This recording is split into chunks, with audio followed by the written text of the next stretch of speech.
देखिए, बिहार में बेपटरी हुई शिक्षा व्यवस्था को पटरी पर लाने के लिए और आधुनिकीकरण के लिए लगातार सरकार काम कर रही है।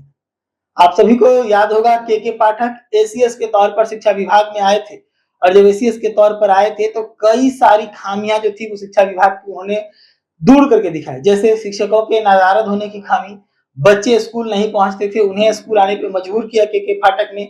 इसके साथ ही कई सारे जो संसाधन थे जो इस्तेमाल में नहीं थे, तालों में बंद थे, के पाठक के एक्शंस की वजह से वो निकाले गए और उनका लाभ विद्यार्थियों को मिल रहा है। हालांकि इस दरमियान के पाठक विवादों में भी घिरे रहे।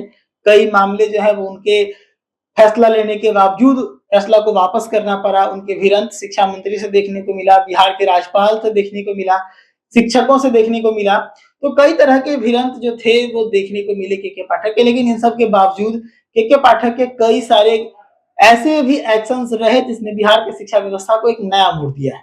हालांकि अब के पाठक को शिक्षा व्यवस्था से, शिक्षा विभाग से हटा दिया गया है। नए एसीएस एस सिद्धार्थ बने हैं। एस सिद्धार्थ भी के पाठक की तरह ही एक्शन ले रहे हैं, लेकिन थोड़ी नरमी से। के पाठक कोई भी फैसले बहुत ही कड़क होकर लेते थे। वो सोचते नहीं थे कि इसका दूरगामी परिणाम क्या होना है, लेकिन इसको एसीएस एस सिद्धार्थ जो है वो काफी कुछ सोचते हुए फैसले ले रहे हैं। लेकिन इन सब के बावजूद एसीएस एस सिद्धार्थ भी लगातार बिहार के शिक्षा व्यवस्था को पटरी पर लाने के और भी जो नए हथकंडे हैं, जो नए तरीके हैं, वो अपना रहे हैं। कुछ समय पहले ही बिहार में ई शिक्षा कोष ऐप और ई शिक्षा कोष वेबसाइट के माध्यम से अटेंडेंस बनाने की सुविधा शुरू हुई है।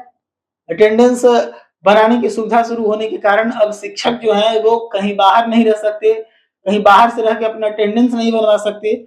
उन्हें लोकेशन टैगिंग के साथ अपने स्कूल में पहुंचकर ही अटेंडेंस बनाना होगा। तो ये सभी वो हथकंडे हैं जिससे शिक्षक अब स्कूल से नदारद नहीं हो पाएंगे। लेकिन अब एक नई व्यवस्था शुरू होने जा रही है। नई व्यवस्था जो है ये छुट्टियों को लेकर है। मैं आपको बता दूं कि पहले बिहार के अंदर जो छुट्टियां होती थी उसको लेकर जो शिक्षक होते थे या फिर जो भी राज्यकर्मी होते थे बिहार के, वो सभी अचानक से गायब हो जाते थे और फोन के माध्यम से या व्हाट्सएप के माध्यम से संदेश दे देते थे कि हम आज नहीं आ रहे। जिसके बाद से कई सारे काम जो थे वो अटक जाया करते थे। कई सारे जो प्रोसीजर्स हुआ करते थे सरकारी विभागों के, वो पीछे चल जाया करते थे। लेकिन अब जो नया व्यवस्था लागू कर रही है बिहार सरकार, इस व्यवस्था के माध्यम से इससे भी बचाव देखने को मिलेगा। पहले अलग अलग विभागों में अलग अलग स्तर के अधिकारियों को अलग अलग जिम्मेदारी थी छुट्टी लेने की और छुट्टी देने की। लेकिन अब एक ही पोर्टल के ऊपर एप्लीकेशन डाला जाएगा और वहीं से सभी की छुट्टियां स्वीकार या अस्वीकार की जाएंगी।